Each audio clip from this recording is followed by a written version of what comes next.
Di suatu siang, seorang napi baru saja keluar dari penjara. Orang ini bernama Docul, dan dia dipenjara karena kasus pelecehan pada anak di bawah umur atau disebut predator. Seharusnya dia menjalani hukuman seumur hidup. Tapi entah kenapa, pihak pengadilan membebaskan Docul dari penjara. Para masyarakat pun protes dan berdemo, marah dengan kebebasan seorang predator ini. Docul masuk ke dalam taksi berwarna hitam. Mobil itu langsung meninggalkan kerumunan yang masih berteriak marah pada Docul. Di dalam mobil, Docul tersenyum penuh kemenangan. Mobil-mobil wartawan mengikuti taksi yang ditumpangi Docul. Tiba-tiba si supir bermanuver tajam membuat mobil wartawan yang mengejar di belakangnya kewalahan mengikutinya. Lalu sebuah mobil van muncul dan menghalangi jalan. Supirnya berpura-pura kalau mobilnya sedang mogok. Hal itu membuat taksi berjalan tanpa diikuti siapapun.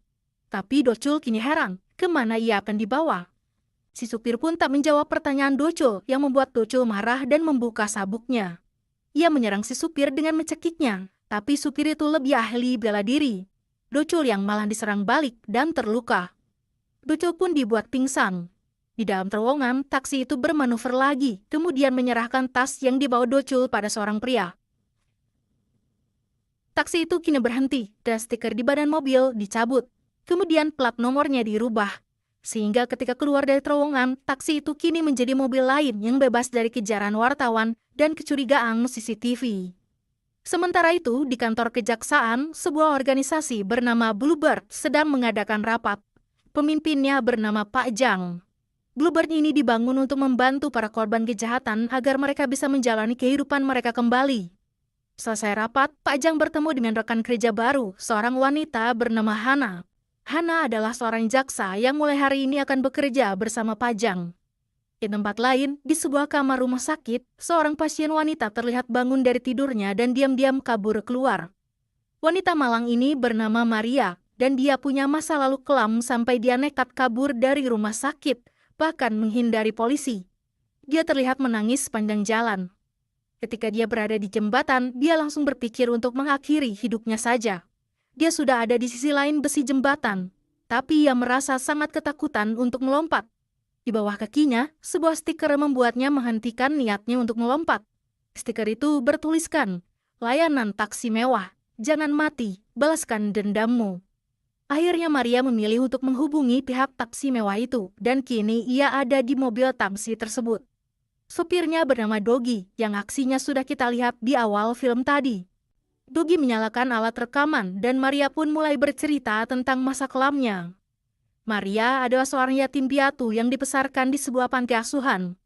Seorang agen pekerja mengajaknya untuk bekerja di sebuah perusahaan. Ia pun berpamitan pada adik-adik di panti asuhannya, kemudian ia pergi dengan diantar oleh wanita tersebut. Di dalam mobil, Maria dijanjikan akan bekerja di tempat yang baik, dengan atasan yang baik juga. Setelah lama di perjalanan, mereka sampai di sebuah pabrik ikan. Di sana Maria dikenalkan dengan pengurus pabrik bernama Jonggen. Maria adalah seorang difabel, sehingga di umurnya yang sudah remaja, pemikirannya masih seperti anak-anak. Maria diajak ke dalam pabrik. Di sana ternyata semua pegawainya adalah penyandang difabel. Maria terkejut ketika disuruh untuk bekerja membersihkan ikan, karena sebelumnya Maria dijanjikan akan bekerja di kantoran di belakang komputer. Lalu muncullah si pemilik pabrik bernama Juchan. Mengetahui kalau Maria tidak mau bekerja, Juchan tiba-tiba menyiksa Maria, menceburkan kepalanya ke dalam air. Tak sampai di situ, dia langsung dibawa ke ruang pendingin dan dimasukkan ke dalam tong lalu dikurung dan dibiarkan di sana. Semua siksaan ini terpaksa membuat Maria harus bekerja membersihkan ikan. Pernah di suatu malam, Maria mencoba kabur dari pabrik. Dia sudah berhasil sampai di luar pabrik, kemudian muncullah sebuah mobil polisi. Maria meminta bantuan polisi itu untuk menolongnya. Tapi ternyata polisi itu adalah komplotan si pemilik pabrik. Lagi-lagi Maria disiksa, dimasukkan ke dalam tong air. Saat itu musim dingin, tapi mereka tanpa belas kasihan, tega menceburkan Maria di dalam tong air sementara mereka makan dan bersenang-senang. Menelepon wanita agen pekerja pun percuma. Ketika Maria mencoba menelepon, wanita itu malah mengabaikannya dan malah rakus menikmati makanan-makanannya. Selesai bercerita, Maria diturunkan di sebuah jalan sepi. Di situ ada sebuah mesin game. Di dalamnya ada sebuah instruksi jika ingin membalas dendam pada orang yang telah menyakitinya. Maria pun menyetujui semua peraturannya.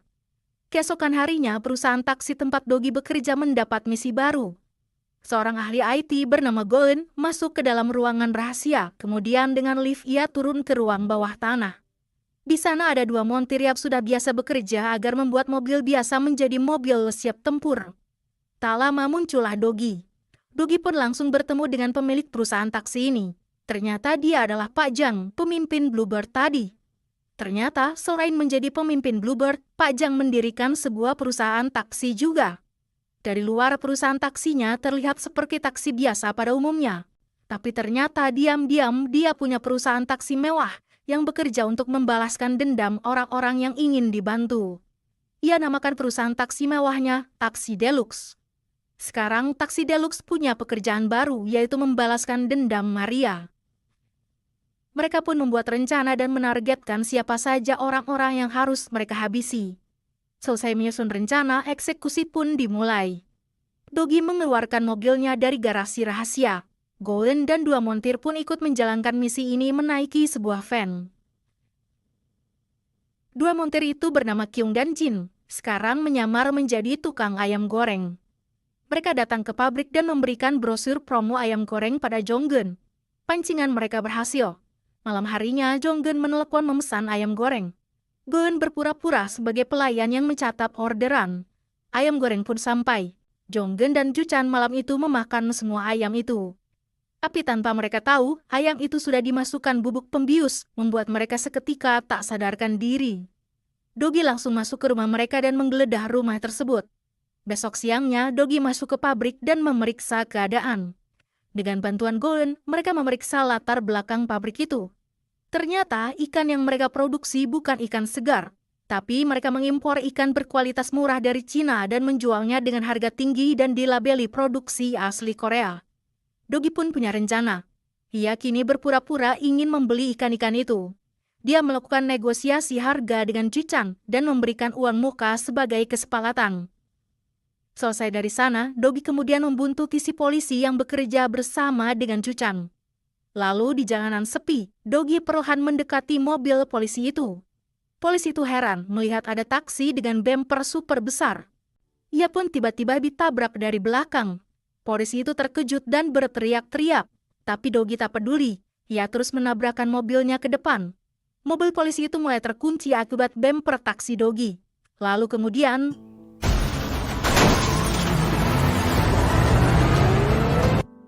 si polisi tak sadarkan diri. Dogi langsung mengambil kamera CCTV di mobil polisi itu dan pergi dari sana. Malam harinya, Jonggeun sedang mengambil ikan yang baru saja mereka impor dari Cina. Dogi langsung menghadang mobilnya.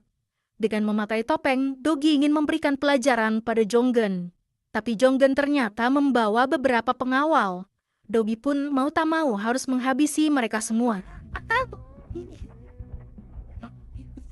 Jonggeun kini diikat dan dibuat menyesal telah bertindak jahat pada Maria.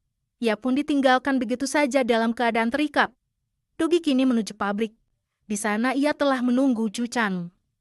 Juchan langsung marah ketika ada seseorang dengan topeng di pabriknya. Ia langsung menyerangnya. Tapi Dogi dengan mudahnya mematahkan serangan Juchan dan menghajar Juchan habis-habisan. Juchan pun kini dibuat tersiksa dengan kepalanya yang diceburkan ke air. Kemudian Dogi menyeret Juchan masuk ke dalam tong. Dia membayar apa yang pernah ia lakukan pada Maria dulu. Para penjahat yang telah Dogi habisi ternyata tak dibiarkan begitu saja. Pak Jang punya kenalan, seorang wanita yang gila uang dan terbiasa melakukan pekerjaan kotor. Dia bernama Sungmi. Setiap misi balas dendam, para penjahat dikirim pada Sungmi. Sungmi punya ruangan rahasia, tempat semua para penjahat dipenjara di sana. Dan ternyata, Docho, si predator di awal film, dikurung di sana juga. Pak Jang hanya perlu membayar Sungmi sejumlah uang dan setiap misi balas dendam selalu berjalan lancar. Sementara itu, di kantor kejaksaan, Hana sedang memeriksa sebuah CCTV.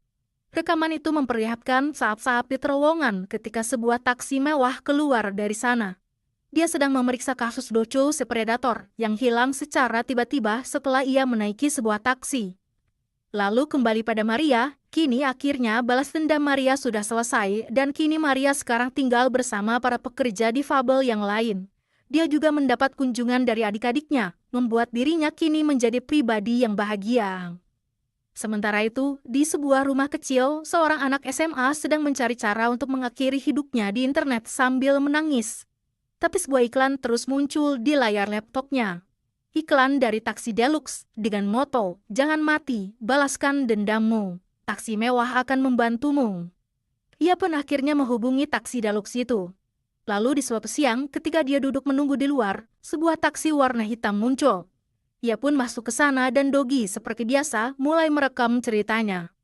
Anak SMA ini bernama Jungmin. Dia murid pindahan dari sekolah lain. Di hari pertamanya dia sudah dibully karena seragamnya bau ikan.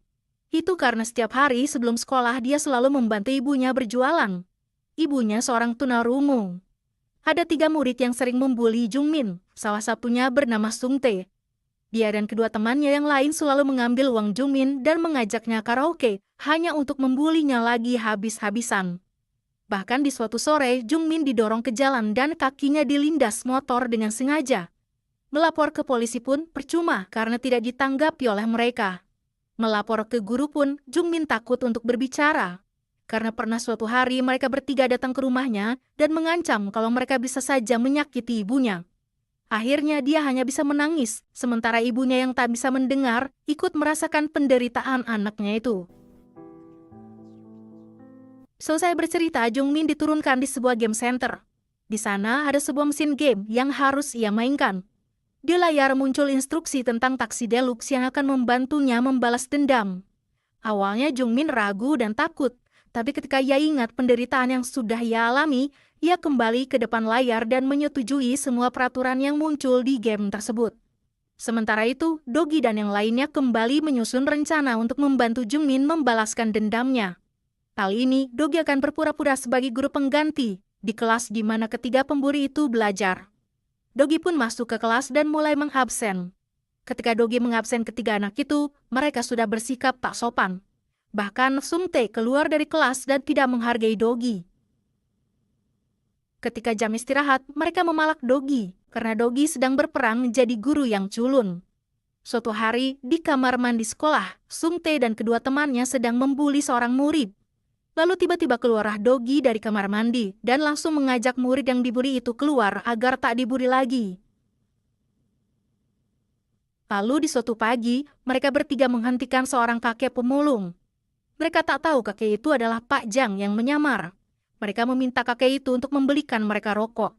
Tapi di gerobak si kakek ternyata sudah ada banyak rokok. Mereka pun membeli sebungkus. Kemudian di sekolah mereka akan melakukan sesuatu pada Dogi agar Dogi dikeluarkan dari sekolah itu. Ketika jam istirahat, salah satu dari mereka berkata, ada seseorang yang ingin bertemu Dogi di perpustakaan.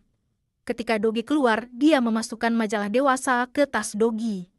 Di perpustakaan, ternyata Sungtae menyuruh seorang murid perempuan untuk berpura-pura habis dilecehkan oleh Dogi. Sungtae mengancamnya kalau tak mau bekerja sama, ia akan menerima akibatnya.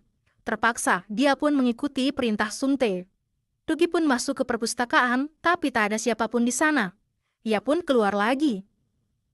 Lalu dari dalam, seorang murid perempuan menangis histeris dengan baju dan rambut kusut. Semua murid di koridor langsung berkerumun. Dogi difitnah kalau dirinya sudah melecehkan murid perempuan itu. Kemudian tiba-tiba pengeras suara di sekolah bergema, menyuruh Dogi untuk masuk ke kelas tempat ia mengajar. Sungtae tersenyum karena Dogi pasti akan dikeluarkan karena kasus ini. Tapi begitu sampai di kelas, majalah dewasa tadi malah ada di tasnya Sungtae. Si murid perempuan tadi tiba-tiba mengaku di bajunya cuma kemasukan serangga, jadinya kusut seperti itu. Ternyata, ketika Dogi diminta untuk datang ke perpustakaan, Goen bisa melihat apa yang terjadi karena ada kamera di meja Dogi. Ia pun akan membalikan keadaan. Goen kini mengganti pakaiannya menjadi seragam SMA. Ia masuk ke ruang guru dan mengambil majalah itu. Kemudian dia masuk ke kelas Sungtae dan memasukkannya ke dalam tas Sungtae. Goen juga berbicara pada si anak perempuan agar jangan memfitnah Dogi kalau tidak mau menerima akibatnya. Akhirnya, kasus pelecehan yang Sungtae rencanakan kini malah berbalik menyerang dirinya. Ketiganya pulang sekolah dalam keadaan sangat marah pada Dogi. Di jalan, tiba-tiba mereka melihat kakek yang tadi pagi ditangkap polisi karena ternyata kakek itu menjual ganja. Kage itu juga menunjuk mereka bertiga ketika ditanya pada siapa ganja itu dijual. Mereka langsung lari ketakutan.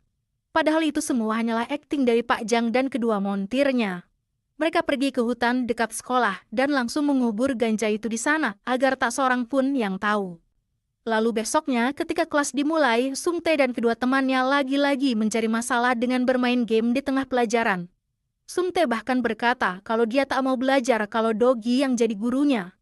Dogi pun mengalah dan berkata kalau hari ini mari kita menonton video saja. Layar TV dinyalakan, lalu muncullah video dua orang anak SMA yang sedang mengubur sesuatu. Itu adalah video Sung Tae dan kedua temannya. Mereka pun kaget dan panik. Dogi pun berpura-pura terkejut dan mematikan TV. Kini Dogi mulai membuat mereka bertiga ketakutan. Mereka pun mencoba menggali untuk mengambil ganja tersebut. Tapi tiba-tiba Dogi menelepon dan berkata kalau dia sudah menyerahkan ganja itu pada polisi. Dogi pun masih membalas kelakuan mereka dengan datang ke rumah Sung Tae dan mengobrol dengan ayahnya. Sung Tae berpikir kasus ganja itu akan dibocorkan pada ayahnya. Kini Dogi punya kartuas mereka dan mereka tak bisa membalas apa-apa. Esoknya Dogi diminta Sung Tae untuk datang ke suatu tempat. Begitu Dogi sampai, ternyata Sung Tae sudah menyewa preman-preman untuk menghabisi Dogi. Lalu dimulailah pertarungan Dogi dan para preman tersebut yang bisa ditebak mereka semua habis dihajar oleh Dogi. Sekarang ya, diculik. Kini Sung Tae ketakutan, tak menyangka kalau Dogi bisa berkelahi. Dogi langsung menendang Sung Tae hingga jatuh ke bawah. Kedua temannya langsung ketakutan setengah mati dan meminta maaf.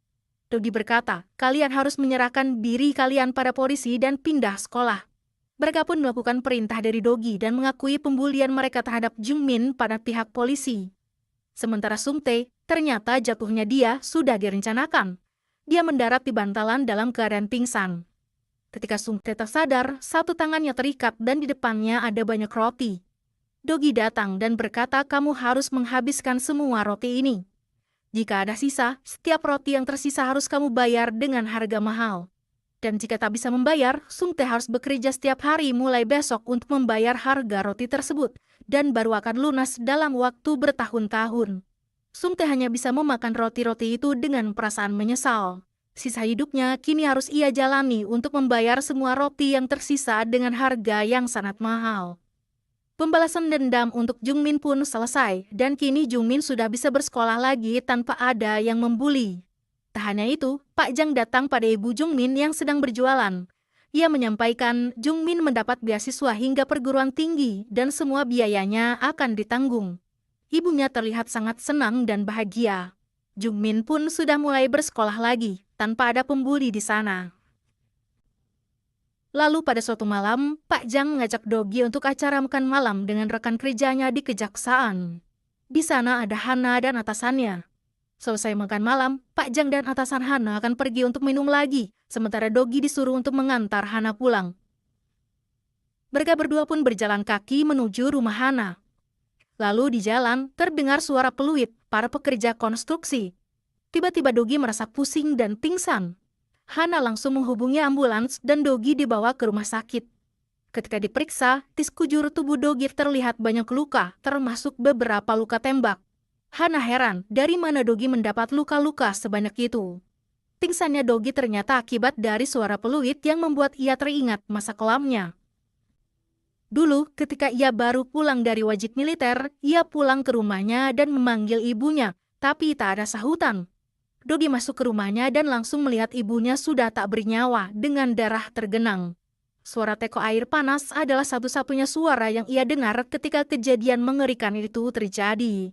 Di dalam pingsannya, Dogi bermimpi tentang masa lalunya. Dia sedang bersama ibunya yang punya usaha rumah makan, sedang mengobrol. Dogi berkata kalau dia akan masuk akademi militer. Padahal setahu ibunya, impian Dogi adalah untuk belajar acting.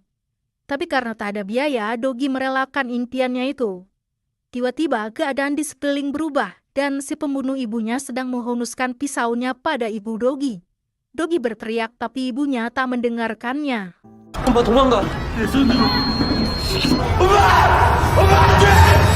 Dogi terbangun dari pingsannya dan ternyata sedang ada di rumah sakit. Pak Jang menenangkan Dogi. Lalu datanglah Golen yang juga cemas akan keadaan Dogi. Untungnya Dogi tak mengalami sakit apapun, dan dia bisa pulang hari itu juga. Orang-orang yang ada di dalam taksi deluxe semuanya punya masa lalu kelam. Bahkan Pak Jang sendiri, sang pendiri taksi deluxe, mendirikan taksi deluxe karena orang tuanya dibunuh sama seperti Dogi.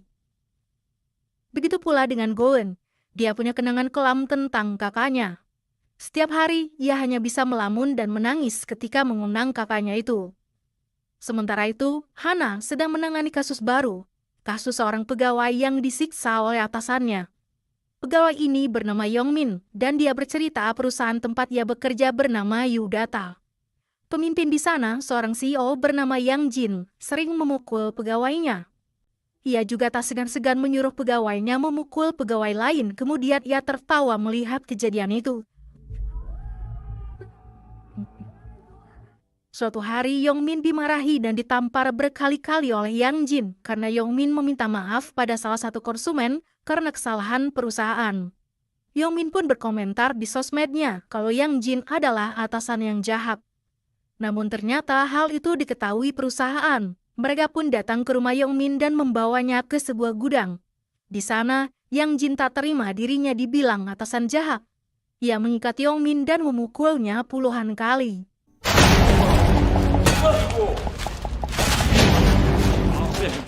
Hana pun akan menyelidiki kasus Yongmin ini. Tapi besoknya, tiba-tiba atasan Hana memanggilnya, berkata kalau kasus Yongmin dicabut, dan antara Yongmin dan Yang Jin sudah berdamai. Hana langsung mencium kejanggalan di sini. Ia bersikeras untuk terus menyelidiki kasus ini, tapi ia malah dimarahi atasannya. Tak lama muncullah Pak Jang, dan merasa tak enak melihat mereka sedang bersih tegang. Atasan Hana pergi ke kamar mandi, sementara Pak Jang melihat dokumen kasus Yongmin. Ia diam-diam membawa dokumen itu dan dia menyerahkannya pada Dogi yang kebetulan ada di luar kantor. Kasus itu pun kini langsung ditangani oleh taksi deluxe. Mereka menyusun rencana bagaimana caranya menghabisi Yang Jin dan perusahaannya itu. Kali ini Dogi harus menyusup ke dalam perusahaan, jadi dia harus menjadi pegawai di sana. Ia pun melamar menjadi seorang programmer karena perusahaan Yudata adalah perusahaan penyedia konten internet. Ia pun akhirnya diterima di perusahaan Yudata. Sementara itu, Hana masih belum menyerah dan terus menyelidiki kasus Yongmin juga. Ia mendapat fakta baru, kejadian kekerasan di perusahaan pernah terjadi sebelumnya pada orang lain. Ia pun kini mendatangi orang tersebut yang tinggal jauh dari kota Seoul di daerah pinggiran pantai. Ketika ia bertemu dengannya dan Hana ingin berbicara tentang perusahaan Yudata, orang itu langsung ketakutan dan berlari menjauh. Besoknya, Hana mendatangi perusahaan Yudata, tapi dihadang oleh 3 orang asisten Yang Jin yang berambut seperti lampu lalu lintas. Hana pun tak bisa memaksa dan pulang tanpa hasil apa-apa. Tapi tak disangka, ia berpapasan dengan Dogi. Dogi pun kaget, kenapa Hana ada di sana? Ini adalah hari pertama Dogi bekerja. Hana berpikir mungkin dia bisa mendapat info berharga dari Dogi yang bekerja di situ.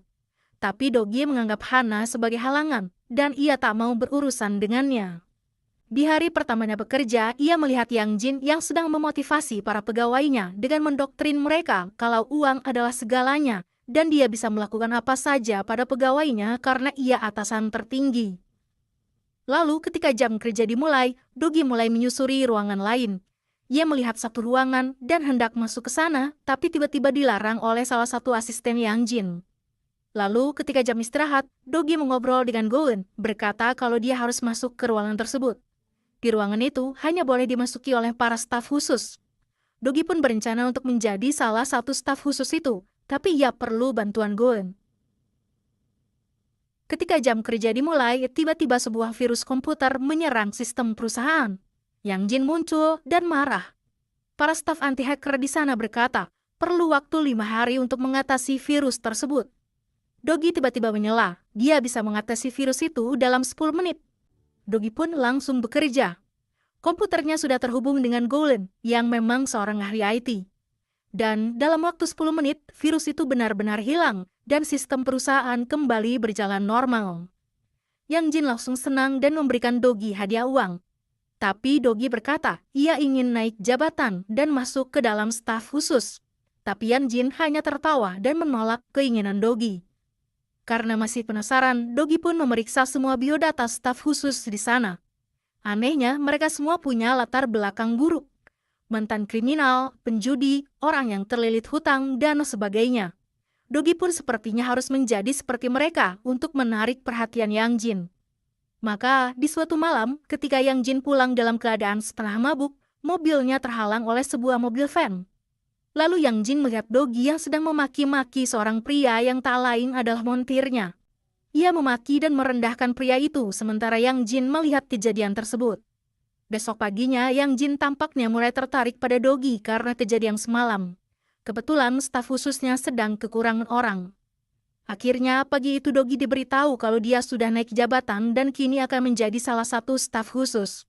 Akhirnya, strategi Dogi selama ini berhasil, dan kemungkinan ia akan bisa mendapat info penting di ruangan staf khusus itu. Begitu sampai di dalam ruangan staf khusus, Dogi disuruh untuk menginstal sebuah aplikasi. Goen memeriksa aplikasi itu yang ternyata sebuah spyware atau alat pelacak. Bidang ini, semua staf khusus bisa diawasi oleh Yang Jin. Malam harinya, ketika Dogi pulang kerja, dia sudah ditunggu oleh Hana di depan kantor. Hana ingin mendapat info tentang Yang Jin dari Dogi dan mengajaknya bekerja sama. Goen berbicara di earphone Dogi, aplikasi pelacak tadi sedang aktif dan Dogi sedang diawasi.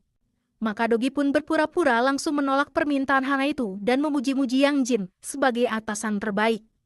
Hana terlihat kecewa karena Dogi tak bisa diajak bekerja sama, kemudian pergi. Tapi ternyata Yang Jin sudah melihat Dogi dan Hana lewat CCTV-nya dan mencurigai Dogi. Ketika Dogi di parkiran, ia langsung disekap dan dibawa ke suatu tempat. Di sana Yang Jin langsung mengancam Dogi kalau dia bisa melakukan apapun pada dirinya. Dogi berpura-pura menangis dan memohon maaf karena tadi berbicara pada Hana karena dia tak kenal siapa Hana. Yang Jin kali ini masih berbaik hati dan hanya mengancam Dogi, kemudian melepaskannya. Lalu di dalam mobil, salah satu asisten Yang Jin berambut hijau memperlihatkan apa yang terjadi pada Dogi kalau dia macam-macam di perusahaannya. Di HP-nya terekam video Yongmin yang dipukuli habis-habisan.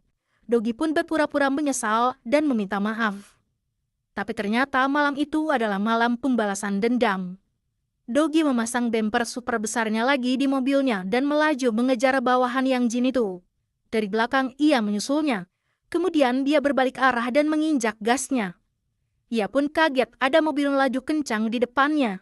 Dia membanting setirnya tapi langsung menabrak pembatas jalan dan terguling. Dogi langsung menghampiri mobilnya dan mengambil kamera dashboardnya.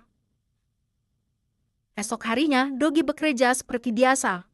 Pagi itu ia disuruh untuk mengupload file-file baru ke internet yang asalnya dari sebuah flash disk rahasia. Hanya para staf khusus yang bertugas melakukan penguploadan file-file ini. Sebelum mengupload, Dogi mengirim file-file itu pada Goen. Dan ketika file itu dibuka, ternyata isinya adalah video-video dewasa. Tapi yang menyakitkan hati adalah, di salah satu video terlihat seorang wanita yang Goen kenal. Dia adalah kakak Goen. Dogi terdiam, sementara Goen menangis tak percaya. Dulu, kehidupan Goen dan kakaknya yang bernama Jungen sangatlah dekat. Jungen sangat sayang pada Goen dan sering mengajaknya menghabiskan waktu bersama. Hingga pada suatu hari, Goen melihat di depan rumahnya kerumunan orang dan polisi. Dia melihat tas kakaknya tergeletak di tanah. Goen langsung lemas ketika melihat kakaknya sudah tak bernyawa dan bersimbah darah. Kematian Jungen bukanlah tanpa sebab. Beberapa hari sebelumnya, di kampusnya Jungen tiba-tiba menjadi perbincangan banyak orang. Ternyata video dia dengan pacarnya yang sedang bermesraan tersebar di internet. Jungen langsung menelepon pacarnya itu dan meminta penjelasan. Pacarnya berkata, dia merekam itu diam-diam, tapi tidak untuk disebarkan. Tapi suatu hari handphonenya rusak dan dibawa ke tempat servis. Kemungkinan video ini disebarkan oleh orang yang menservis handphone itu. Jungen kemudian melapor pada polisi. Tapi mereka berkata, menghapus video yang sudah tersebar di internet sangatlah sulit. Karena tak bisa mengandalkan orang lain, Jungen pun menghapus satu persatu video yang ada di internet sebisa yang ia mampu. Bahkan jari-jarinya sampai berdarah saking seringnya dia menghapus video-video itu. Tapi setiap videonya dihapus, video itu semakin tersebar luas. Akhirnya, karena tak tahan dengan semua itu, dia mengakhiri hidupnya dengan melompat dari ketinggian. Gowen yang teringat lagi trauma masa lalu itu, kini hanya bisa menyendiri di kamarnya. Sementara itu, masalah juga sedang terjadi pada Sungmi. Dia yang terbiasa mendapat titipan penjahat dari Pajang, kini mendapat masalah karena salah satu penjahat di sana kabur. Penjahat itu adalah Dochul, si predator. Ketika itu, Sungmi membawa Dochul keluar untuk diambil korneanya, karena ada seseorang yang mau membayar mahal. Karena tergiur uang, Sungmi pun membawa Dochul ke ruang operasi untuk diambil korneanya. Tapi Dochul berhasil kabur dan menghabisi para anak buah Sungmi. Dochul pun berhasil melarikan diri. Kini Dochul ingin membalas dendam pada Pajang, orang yang telah menjebloskannya ke penjara Sungmi. Sungmi berusaha untuk menutupi kejadian ini, namun pada akhirnya Pajang tahu juga. Ia kini harus ekstra waspada, karena Dochul bisa muncul kapan saja untuk membunuhnya. Kembali pada Dogi, ia kini sedang disuruh untuk menemui Yang Jin, atasannya, di sebuah tempat mewah. Tak lama kemudian muncullah seorang pria memakai masker. Ketika membuka maskernya, ternyata dia adalah pacarnya Jungen dulu. Lalu terungkaplah kalau pria ini ternyata adalah aktor yang menjebak banyak wanita agar video mereka bisa tersebar di internet. Kakak Bun waktu itu pun dijebak oleh pria ini. Dogi pun langsung membuat perhitungan dengan si pria ini. Ia mendatangi studio si pria ketika ia sedang syuting. Dogi langsung menghajar semua orang yang ada di sana termasuk si pria tersebut.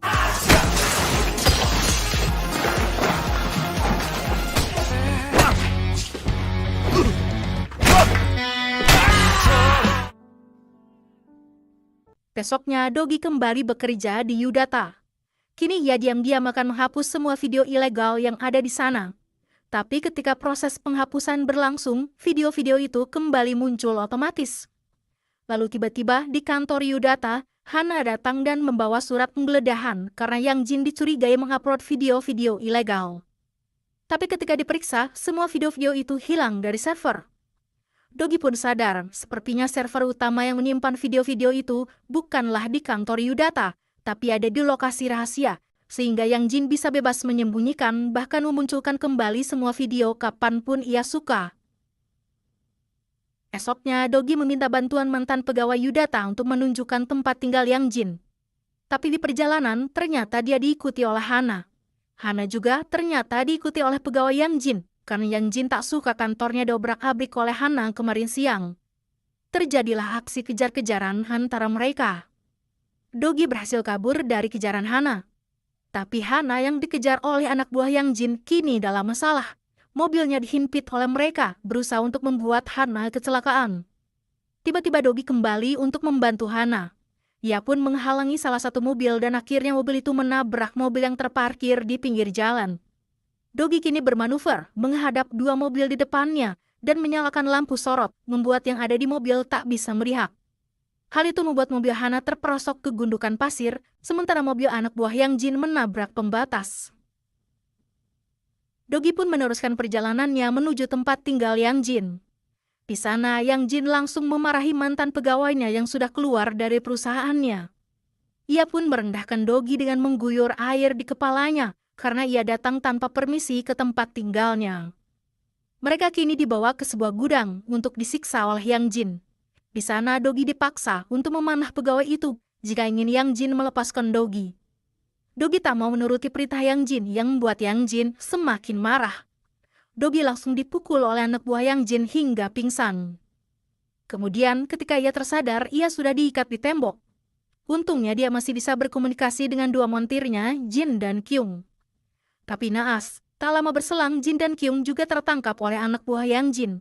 Tapi diam-diam mereka melempar pisau kecil pada Dogi. Yang Jin pun datang dan terlihat sangat kesal. Dogi membuatnya semakin kesal ketika akhirnya dia berubah sikapnya menjadi Dogi asli yang dingin dan bertanya di mana server utama tempat video-video ilegal itu berada. Yang Jin tak tahan lagi dan langsung memukul Dogi lagi. Tapi Dogi masih tetap bertanya di mana server utama berada. Lagi-lagi Dogi semakin dipukuli, kali ini dengan tongkat baseball. Sementara itu Goen akhirnya bisa menenangkan dirinya dan bisa membantu Dogi. Ia pun datang ke tempat Pajang dan meminta bantuan untuk datang ke tempat Dogi berada. Ia pergi dengan menaiki motor dan menyusul Dogi. Sampai di sana, ia masuk ke van dan segera menghubungi Dogi. Akhirnya, Dogi bisa fokus menghabisi para penjahat di sana, sementara Gwen mencoba mencari lokasi server utama. Tapi satu-satunya cara untuk menemukan server utama adalah mengupload semua video ilegal bersamaan agar sinyalnya bisa terlacak. Dengan berat hati, Gwen terpaksa mengupload semuanya, termasuk di dalamnya ada video kakaknya. Akhirnya lokasi pun ditemukan di sebuah gubuk tersembunyi tak jauh dari situ. Sementara itu, Dogi akhirnya berhasil menumbangkan semua anak buah Yang Jin dan kini mengejar Yang Jin yang berusaha kabur. Yang Jin masuk ke dalam gubuk tempat server utama berada karena ingin melindungi aset kekayaannya. Tapi di sana Dogi dan yang lainnya langsung memasang peledak untuk menghancurkan tempat itu. Sementara itu, Hana dan para polisi sudah mendapat surat perintah untuk menangkap Yang Jin. Mereka pun pergi ke tempat tinggal Yang Jin. Sampainya di sana, mereka melihat tempat itu sudah berantakan dan terlihat anak buah Yang Jin terkapar tak berdaya. Tak lama kemudian, sebuah ledakan terjadi, menghancurkan server utama di sana dan juga menghempaskan Hana dan para polisi lainnya.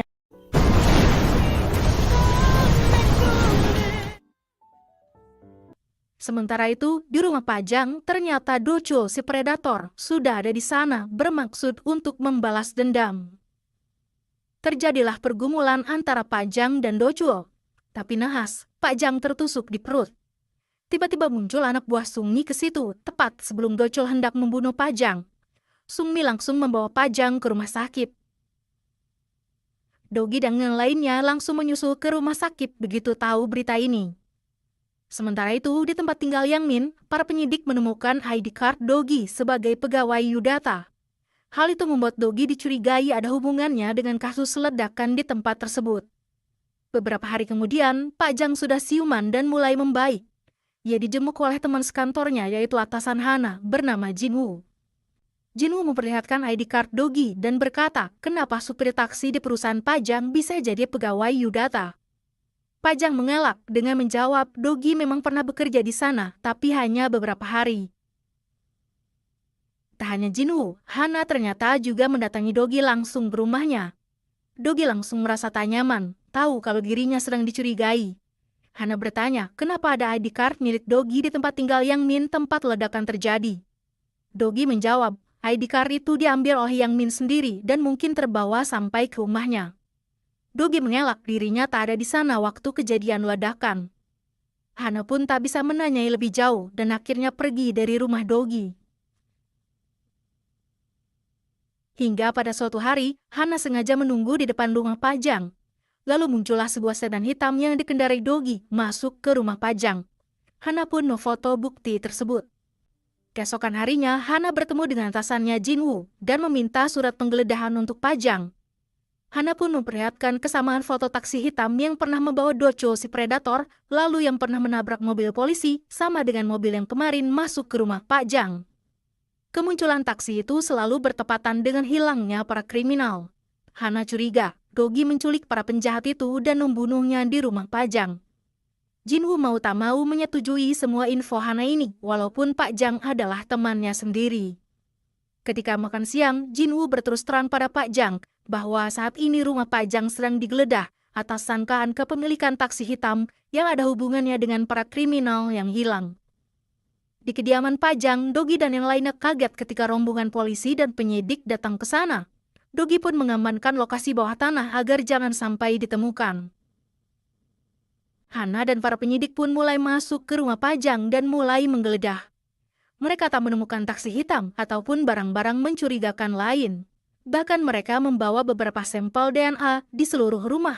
Tapi hanya ada DNA Pajang, tak ditemukan DNA para kriminal yang mungkin diculik. Hana tidak menemukan bukti apapun. Tapi Hana belum juga menyerah. Dia menelepon Dogi langsung dan mengajaknya bertemu. Ketika mereka bicara empat mata, Hana langsung bertanya di mana Dochul dan para kriminal yang hilang berada. Saat ini Hana memang belum punya bukti kalau Dogi lah pelakunya, tapi semua benang merah mengarah pada dirinya. Dogi berkata, kalau memang dirinya pelakunya, maka itu dilakukan karena hukum terlalu lambat bekerja. Makanya, dia melakukan keadilan dengan caranya sendiri, menghukum para kriminal yang lambat dihukum. Hana berkata, itu hanya alasan bahwa sebenarnya Dogi sama saja dengan penjahat. Esok harinya, Hana mendapat kasus baru, yaitu kasus pembunuhan seorang pria bernama Dong Hee. Sampai saat ini, jasad Dong Hee belum ditemukan.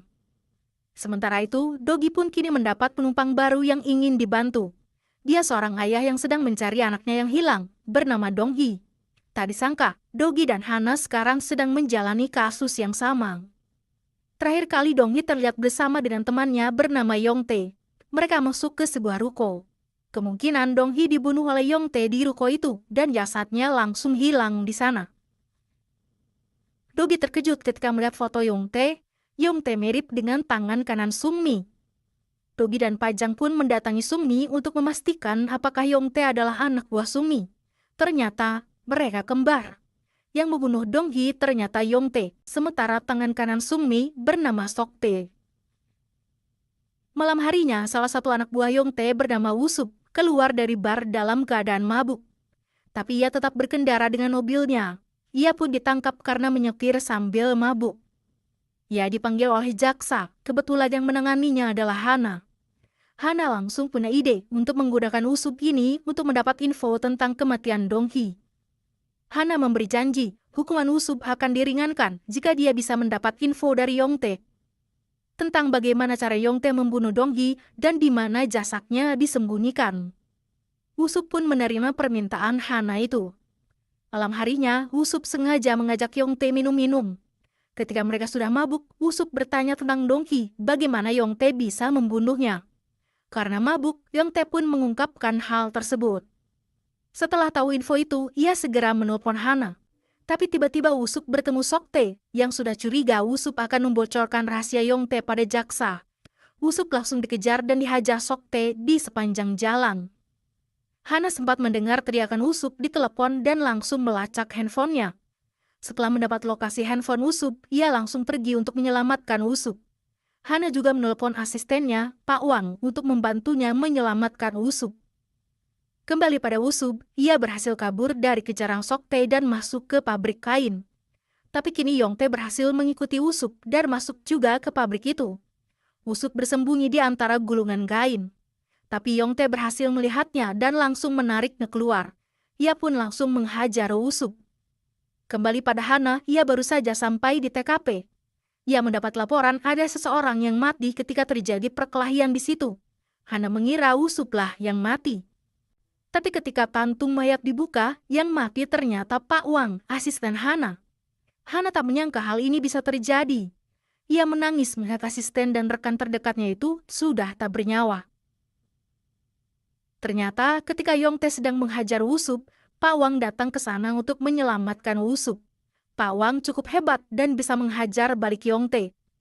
Tapi dari belakang Pak Wang tak melihat Soktae yang langsung menikam Pak Wang berkali-kali. Dia hanya bisa membelalakan matanya, menahan sakit yang tiba-tiba, sementara hujaman pisau berkali-kali terus dihujamkan oleh Soktae. Akhirnya Pak Wang tak bisa bertahan lagi dan mati. Sementara Woo-sup, dia berhasil kabur.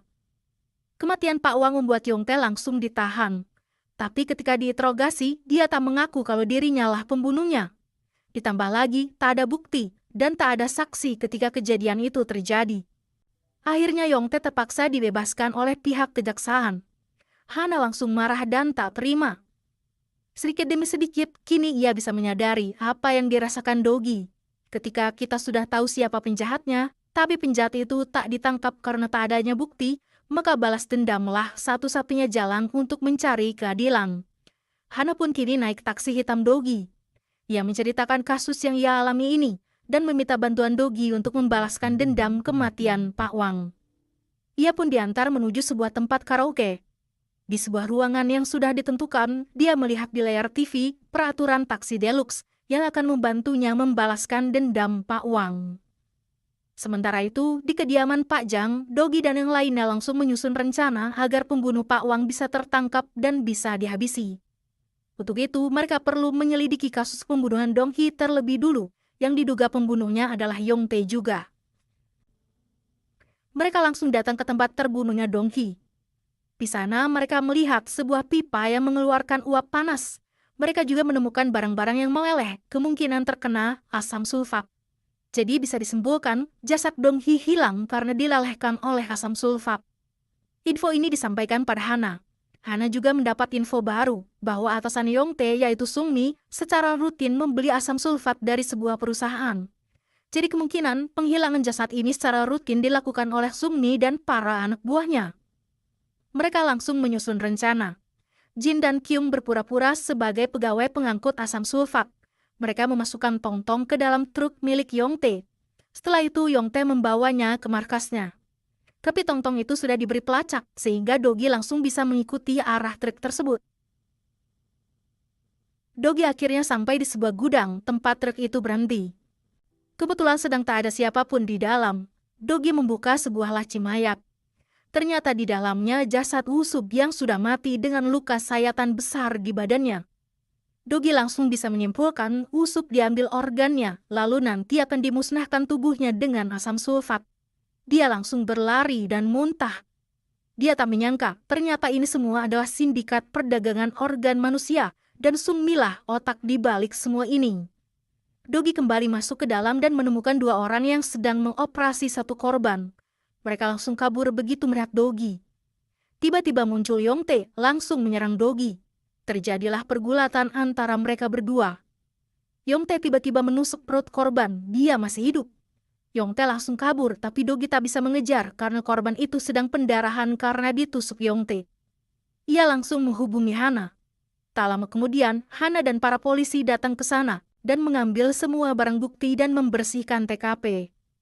Berita langsung tersebar dan masuk TV bahwa ada perdagangan organ ilegal di Korea sedang terjadi. Berita itu ditonton oleh Sung-mi dan Pak Jang. Sung-mi mengaku semua penjahat yang Pak Jang titipkan, kornea dan livernya diambil untuk dijual. Sedangkan apa yang dilakukan Yongtae bukanlah atas perintah dia. Sung-mi sadar, ternyata Yongtae melakukan penjualan organ tanpa sepengetahuan dirinya, dan korbannya adalah orang tak bersalah seperti Dong-hee dan Woo-sup. Besoknya Sung-mi mendatangi Pak Jang dan memberikan kunci penjara tempat para kriminal disekap selama ini. Sung-mi akan pergi dan menyerahkan kriminal pada Pak Jang. Ia juga akan menangkap Sok-tae yang bersekongkol dengan Yongtae. Sung-mi datang ke sebuah restoran dan akan memberi bius pada minuman Sok-tae. Setelah pingsan, Sok-tae akan Pak Jang bawa. Begitulah rencananya. Terlihat kamera sudah dipasang di restoran itu dan Go-eun bisa melihat mereka berdua. Terlihat di layar, mereka berdua minum, tapi anehnya tak terlihat Sok-tae akan pingsan. Sok-tae sepertinya tahu Sung-mi akan menjebaknya dan kini berbalik menyerangnya. Dogi langsung masuk ke restoran untuk menolong Sung-mi, tapi tak ada siapapun di sana. Ternyata, apa yang terlihat di layar adalah rekaman, bukan kejadian saat itu. Mereka langsung datang ke markas Sung-mi dan melihat penjara-penjara sudah kosong. Pak Jang mendapat telepon dari Sung-mi. Sung-mi berkata, semua ini sudah ia rencanakan. Ia akan kabur dan membawa semua kriminal untuk nantinya semua organnya akan ia jual. Ternyata semua rencana kemarin adalah tipu muslihat Sung-mi agar ia bisa kabur dan tetap bisa menjual organ manusia. Ia berencana kabur ke Bahama dengan bantuan kedutaan besar Bahama di Korea. Tanpa membuang waktu, Dogi langsung mengejar Sung-mi agar jangan sampai dia dan para kriminal pergi ke Bahama. Ia pun sampai di kedutaan besar. Go-eun langsung menghack sistem di sana dan memadamkan listriknya. Dogi pun bisa masuk ke area yang dilarang dengan bebas. Tapi tak lama kemudian, Hana juga datang ke sana untuk mencari Yongtae. Sementara di lantai 2, Dogi mengeluarkan bom asap, kemudian menyalakan alarm kebakaran. Semua orang di kedutaan panik berlarian keluar. Tiba-tiba di antara kepulan asap, Dogi melihat Yongtae. Ia pun mengejar Yongtae yang berusaha kabur.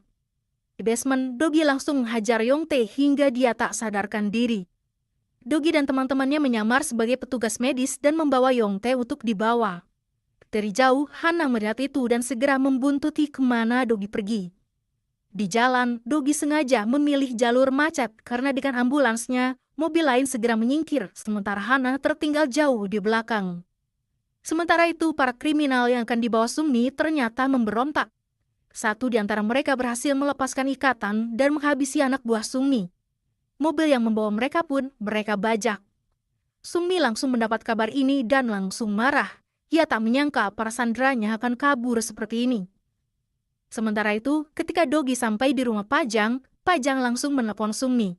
Ia meminta tukar sandera. Yongtae akan Pajang serahkan jika Sungmi menyerahkan para kriminal yang selama ini Pajang tangkap.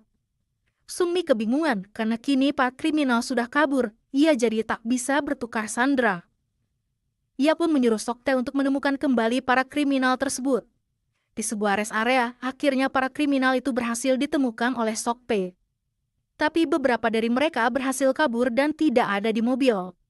Malam harinya, pertukaran sandera pun dimulai. Pajang membawa Yongtae sesuai janji. Sungmi pun membawa satu mobil berisi para kriminal. Tapi tiba-tiba dari belakang muncul mobil polisi. Sungmi langsung kabur dan pertukaran pun batal.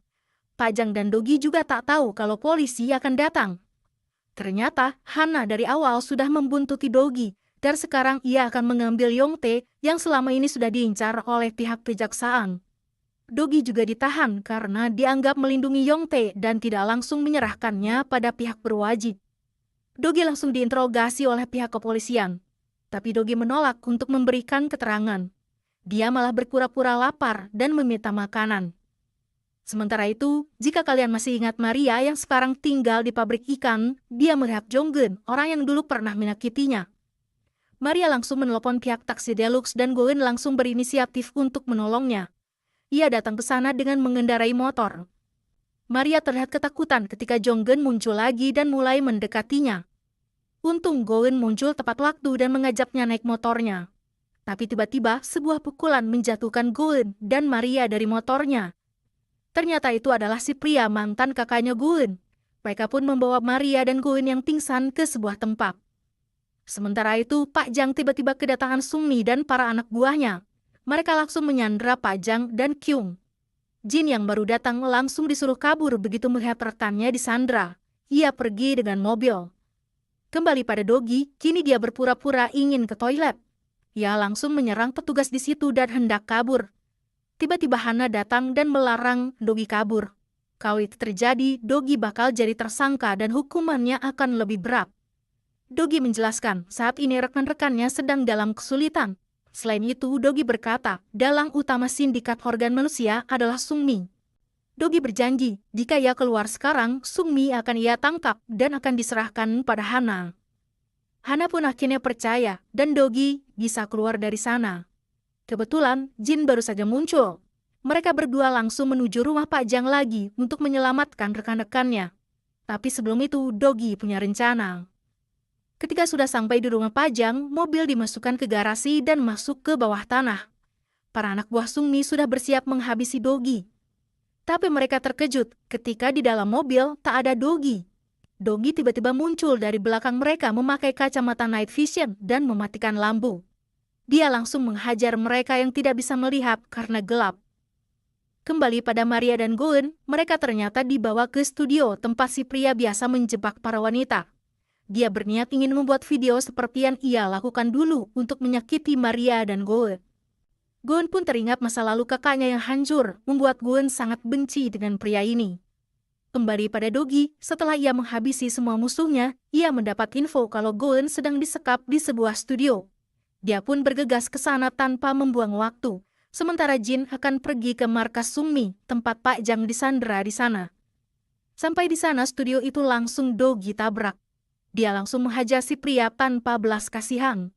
Dogi juga menghajar area vital si pria agar tak lagi-lagi membuat video ilegal sesuka hatinya. Goen pun akhirnya selamat, tapi dia masih terguncang. Dogi pun memeluk Goen untuk menenangkannya. Sementara itu, di markas Sungmi, Pak Jang dan Kyung dimasukkan ke dalam penjara. Sungmi mengancam dia akan menyakiti Kyung. Tapi kalau Pak Jang mau memberikan matanya pada Sungmi, ia berjanji Kyung tak akan disakiti. Pak Jang dengan tegar bersedia melakukannya. Sungmi pun langsung menyuntik mata Pak Jang saat itu juga. Di luar, tiba-tiba puluhan polisi datang ke markas Sungmi. Sungmi langsung keluar untuk menghadang mereka. Hana memimpin operasi kali ini. Dia dan timnya akan menggeledah markas Sungmi yang diduga sebagai dalang penjualan organ manusia. Sungmi pun mempersilakan markasnya digeledah. Tapi keberadaan Pak Jang yang disandera jauh berada di bawah tanah, tersembunyi dan tak bisa diakses oleh orang biasa, sehingga Hana hanya menggeledah ruangan atas saja. Karena tak ada apapun, Hana dan timnya pergi dari sana. Kembali pada Dogi, kini dia dan Goen bergegas menuju markas Sungmi. Di jalan ia melihat mobil Jin. Ketika di persimpangan, tiba-tiba sebuah truk menabrak mobil Jin dari samping membuat Dogi dan Goen terkejut. Ternyata pelakunya adalah Ju Chang, si pemilik pabrik ikan dulu. Ia ternyata kabur dari rombongan sewaktu di mobil. Jin terlihat sekarat dan hampir tak sadarkan diri. Dogi murka dan langsung membuat perhitungan pada Ju Chang. Dia mengganti bemper mobilnya dengan bemper super besar lagi dan mulai mengejar truk Ju Chang. Terjadi saling tabrak dari samping. Dogi menyusul jauh ke depan, lalu berbalik arah. Yakin akan menabrakkan diri dengan truk itu. Dogi langsung melompat keluar sebelum tabrakan terjadi. Truk itu terguling. Ju Chang terlihat sudah tak bernyawa. Dalam keadaan yang sudah babak belur, Dogi masih harus menyelamatkan Pak Jang dan Kyung. Ia kini memakai motor Goen untuk menuju markas Sungmi. Sampai di sana, Dogi langsung menghabisi orang-orang yang mencoba menghalanginya. Dia sampai di hadapan Sungmi. Terlihat Pak Jang dan Kyung disandera dengan pisau di leher mereka. Dogi tahu Sungmi adalah tipe orang yang tak main-main. Dia pun menjatuhkan senjatanya dan menyerahkan dirinya. Dogi langsung dipukul hingga nyaris pingsan. Sungmi melangkah melewati tubuh Dogi. Tiba-tiba Dogi bangkit dan menyandra Sungmi dengan pisau. Keadaan berbalik 180 derajat. Dogi menyuruh Sungmi agar anak buahnya membebaskan Pak Jang dan Kyung. Sungmi mengira Dogi hanya menggertak. Tapi Dogi mulai menyayat pipi Sungmi, membuat Sungmi panik dan ketakutan. Pak Jang dan Kyung pun dibebaskan dan keluar. Tapi Dogi lengah dan berhasil dipukul dari belakang. Sungmi yang berhasil bebas langsung pergi keluar. Sungmi naik ke sebuah truk, tapi Dogi sempat mengejarnya. Diam-diam Dogi melempar sebuah earphone ke dalam truk yang dikendarai Sungmi yang kini sudah pergi. Kini Dogi harus berduel dengan Soktae. Dogi sudah hampir kehabisan tenaga dan terlihat sudah babak belur. Para anak buah Sungmi datang dan langsung mengepung Dogi. Tiba-tiba muncul rombongan polisi. Ternyata Hana datang lagi dan tepat waktu. Dogi diam-diam menjauh dari kerumunan dan menaiki salah satu mobil polisi. Ia kini mengejar truk Sungmi karena earphone yang tadi ia lempar bisa ia lacak. Sungmi sampai di sebuah dermaga. Ternyata dia berniat untuk kabur menyelamatkan diri. Tak lama Dogi muncul. Dia langsung menabraki para anak buah Sungmi dengan mobilnya. Dia keluar dari mobil dan kembali menghajar para anak buah Sungmi yang tersisa. Ketika semua berhasil ia bereskan, dia mengejar Sungmi yang sedang duduk tenang. Sungmi sepertinya tahu dia tak akan selamat. Dia memilih untuk dibunuh Dogi saja. Tapi Dogi menolak dan berkata, "Kematian terlalu mudah untukmu. Kau harus menebus dosa-dosamu di penjara." Akhirnya datanglah Hana dan para polisi, langsung menahan Sungmi. Dogi akhirnya berhasil membereskan semuanya dan langsung ambruk karena kelelahan dan semua luka yang ia alami. Kasus sindikat penjualan organ manusia sudah terungkap dan Sungmi sudah tertangkap. Untuk saat ini, Korea kembali aman dari kasus kriminal besar. Tapi Dogi dan rekan-rekannya masih terus bekerja, menegakkan keadilan dengan cara mereka, membantu orang-orang yang ingin membalas dendam. Dan drama pun selesai.